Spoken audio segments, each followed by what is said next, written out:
Hi, ఈరోజు నేను చేపల పులుసు చేస్తున్నాను. దానికి మనం ఉల్లిపాయ పేస్ట్ చేసుకుని దాన్ని ఆయిల్లో వేసి మగ్గించాలి.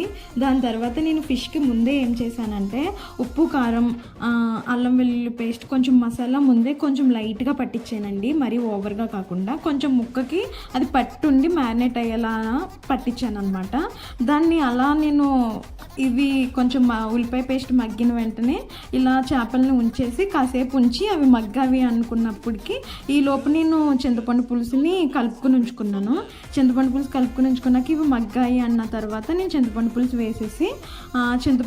వేసేసిన తర్వాత ఈ ఉప్పు, కారం అన్నీ మనం టేస్ట్ చూసుకుని దాని తర్వాత మనం ఇంకా ఫిష్ మసాలా కానీ లేదంటే ఉప్పు ఇంకా పడుతుంది లేదంటే కారం ఇంకా పడుతుంది అన్నది చూసుకుని వేసుకొని యాడ్ చేసుకోవాలి. సో అలా చేసుకున్న తర్వాత మనకి కొంచెం పులుసు దగ్గర పడి మంచి స్మెల్ వచ్చి టెక్స్చర్ వస్తుంది కదా, అప్పుడు మనం ముక్కని కూడా చూసుకోవాలి. అంటే పచ్చివాసన రాకుండా ఉంటుంది అనమాట ఇలా చేసుకుంటే. సో ఈ ప్రాసెస్ మీకు నచ్చినట్టయితే లైక్ చేసి కామెంట్ చేయండి. బాయ్.